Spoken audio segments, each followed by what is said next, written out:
ఏటి మనుగడ కోటి అలలుగ పొంగు వరదల వేగాన పడివేచి అలలకు తీపి కలలకు లేని అలసట నీకేలా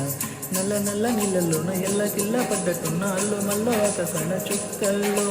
అమ్మ అంటే జాబిల్లమ్మ అబ్బాయి అంటే సూరిజమ్మ ఇంటి దీపమవ్వాలంట దిక్కుల్లో ఎవరికి వారే